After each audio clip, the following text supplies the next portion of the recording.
아멘. 오늘 아침에 묵상할 말씀은 누가복음 22장 50절에서 51절입니다.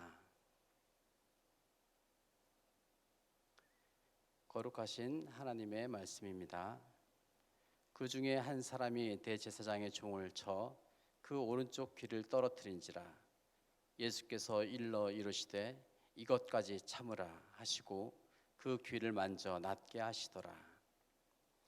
오늘 말씀 내용은 검과 몽치로 대제사장들과 성전 경비대장들과 장로들이 예수님을 잡으러 왔는데 그걸 막기 위해 한 사람이 대제사장의 종을 쳐 오른쪽 귀를 떨어뜨렸습니다. 예수님은 그에게 이것까지 참으라 하시면서 종의 귀를 만져서 낫게 하셨습니다. 요한복음 18장 10절에는 이에 시몬 베드로가 칼을 가졌는데 그것을 빼어 대제사장의 종을 쳐서 오른편 귀를 베어버리니 그 종의 이름은 말고라라고 나옵니다. 그리고 예수님은 대제사장 집으로 끌려가고 베드로는 3번 부인을 하게 되죠. 예수님은 지키는 자들에게 눈이 가려지고 맞으며 희롱합니다. 그런 후 날이 새게 되고 공회로 끌려가 신문을 받고 다시 빌라도에게 끌고 가서 고발을 당하게 됩니다. 오늘 본문에서 묵상할 부분이 많지만 오늘 저는 예수님이 베드로에게 하신 말씀인 이것까지 참으라라는 말씀을 나누도록 하겠습니다. 헬라어에서 참으라는 말은 본문에서 에아테 원형인 이아오 뜻은 버려두라, 가게 하라라는 뜻입니다. 다시 말해서 이것까지 즉 방금 귀를 자른 것까지 하고 더 이상은 그들의 행동을 막지 말고 내버려 두라, 이런 말입니다. 로마서 5장 3절에서 4절 말씀에 환난은 인내를, 인내는 연단을, 연단은 소망을 이룬다는 말씀에 나오는 거기 인내는 헬라어로 휘포모네, 즉 확고한 불변성, 충실, 참을성이라는 뜻을 지니고 있어서 오늘 말씀인 여기까지 참으라라는 말씀과 같은 인내로 보기에는 약간의 어떤 그런 차이가 있습니다. 그럼에도 어떤 큰 틀에서 어떤 마음의 감정을 다스리고 하지 말아야 하는 것이라는 의미에서는 여기까지 참으라라는 말씀을 우리가 알고 있는 인내로 해석해도 크게 잘못된 것은 아니라고 할 수 있겠습니다. 저는 오늘 성도님들과 함께 인내하는 2가지 방법을 좀 소개를 해드리려고 합니다. 우리가 살면서 참으라는 말은 많이 듣고 배우는데 그 방법에 대한 가르침은 많지 않은 것 같습니다. 우리는 그동안 다양하게 참으며 살아왔습니다. 가정에서 네가 장남이니까 참아야지, 또는 장녀니까 참아야지 하는 말을 많이 듣고 신앙 때문에 참아야 하는 일도 참 많습니다. 우리 어머니들은 아이들 때문에 또 참고 지내기도 하고, 아버지는 가족 때문에 직장에서 또 참고 지내기도 했습니다.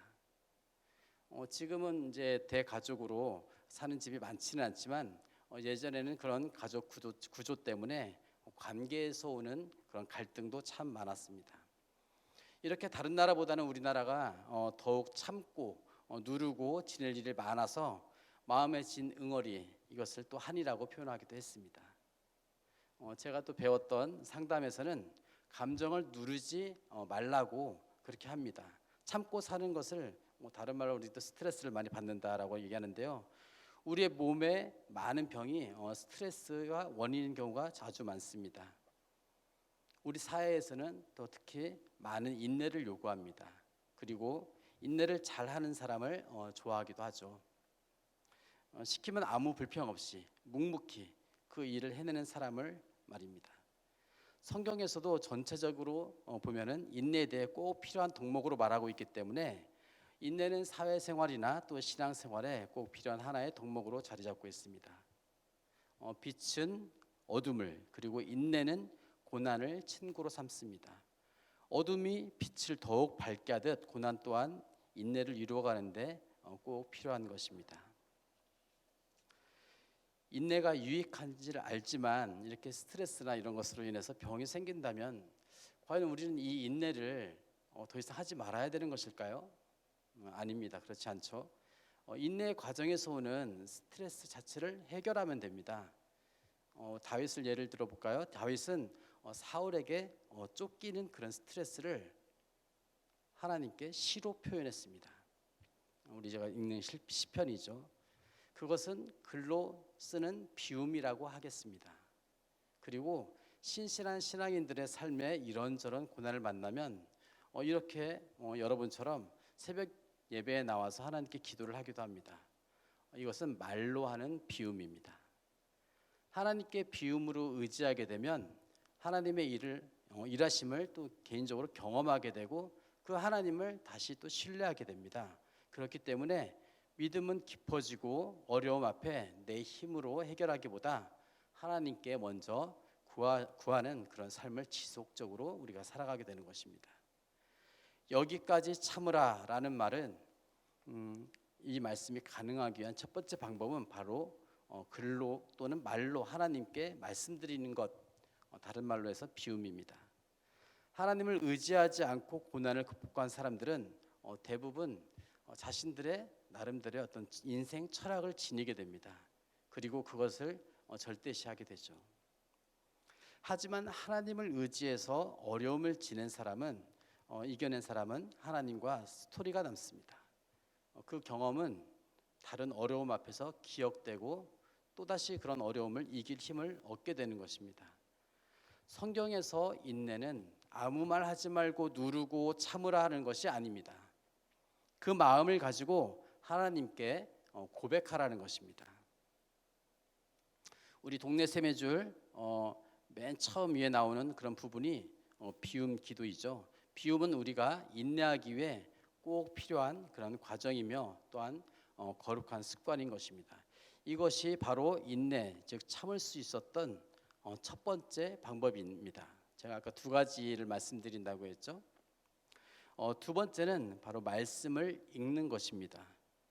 참는 것과 말씀을 읽는 것이 무슨 상관이 있는 거지? 라고 생각하기 좀 쉽죠. 하지만 한번 좀 들어보십시오. 우리 또 이 부분은 말씀을 읽는 것은 우리 동네 샘의줄에서 보면 이 두 번째 체험의 단계에 해당되기도 합니다. 10년 전쯤 제 아내와 저는 사이가 무척 좋지 않았습니다. 세상 그 누구보다도 가장 사이가 좋지 못하단 그런 생각이 좀 들기도 했고 그렇다 보니까 매일매일 하루하루가 괴롭기만 했습니다. 저뿐만이 아니라 저희 아내도 마찬가지였죠. 그런데 그 시점에 하나님께서 저에게 말씀이 떠오르게 하셨어요. 그 말씀은 요한 1서 말씀인데요. 누구든지 하나님을 사랑하노라 하고 그 형제를 미워하면 이는 거짓말하는 자니 보는 바 그 형제를 사랑하지 아니하는 자는 보지 못하는 바 하나님을 사랑할 수 없느니라. 저는 분명히 하나님을 사랑하는데 이 말씀에서는 사랑하지 않는 것이라고 말씀하시는 거예요. 어쨌든 이 말씀이 떠올랐다고 해서 근데 제가 순종을 곧장 하는 것은 아니었어요. 순종하는 것은 또 다른 문제더라고요. 그래서 3일 동안 씨름을 하고 이 말씀 앞에서 그렇게 하다가 뭐 어쩌겠습니까? 결국 이 말씀에 순종을 해야죠. 그래서 아내에게 사과를 했습니다. 제가 그때 마음엔 잘못했다라는 그런 생각이 들어서 한 것은 아니고요. 이 말씀에 순종하기 위해서 일단 잘못했다라고 이야기를 했습니다. 보통은 사실 한 길게는 2주 이상 가기도 하고 그랬었거든요. 그런데 3일 만에 이렇게 사과했다는 것은 저한테는 상당히 좀 대단한 부분이었습니다. 그리고 아내 또한 하나님께서 저하고 동일한 시기에 비슷한 일을 하게 하셔서 서로에 대해서 할 말이 있으면 하나님께 이야기하는 식으로 그렇게 해서 하나님께서 서로의 마음을 만져가셨습니다. 그렇게 해서 점점 관계가 회복되고 이 회복의 어떤 그런 근원을 보면은 하나님의 말씀이 떠오르게 한다는 거였죠. 그 말씀으로 인해서 그 말씀에 순종하기를 원했고 그 순종에 의해서 또 관계가 또 회복되어지고 또 참게 되어지고 했던 것이었습니다.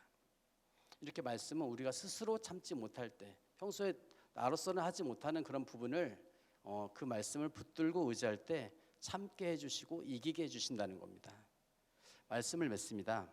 베드로에게 이것까지 참으라 하시는 말씀이 오늘 내 삶에 이루기 위한 방법은 하나님께 입술과 또 글로 비움을 통해 토로하는 것입니다. 그러면 하나님의 위로하시는 경험과 더불어 하나님을 송축하게 됩니다. 또한 주님은 읽은 말씀을 또 생각나게 하셔서 힘든 상황에 그 말씀을 붙들게 하심으로 어려운 상황을 참을 수 있게 하십니다.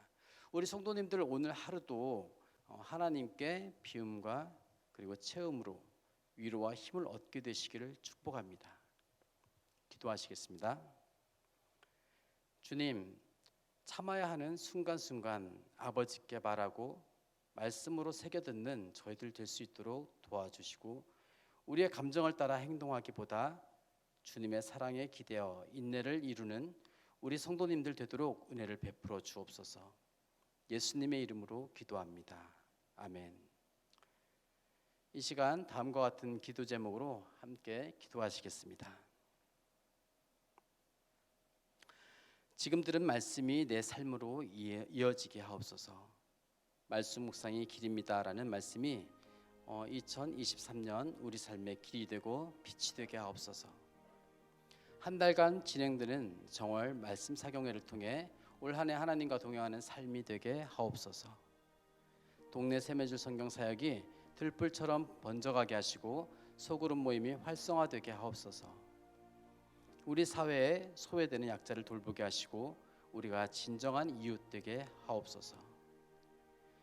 오늘 삶의 처소에서 말씀과 생활 묵상을 통해 거룩한 삶을 살아내게 하옵소서. 개인의 기도 제목과 공동의 기도 제목으로 다 같이 기도하시면서 삶의 자리로 나아가겠습니다. 하나님 아버지, 오늘 우리에게 주신 하나님의 말씀, 아버지 우리 안에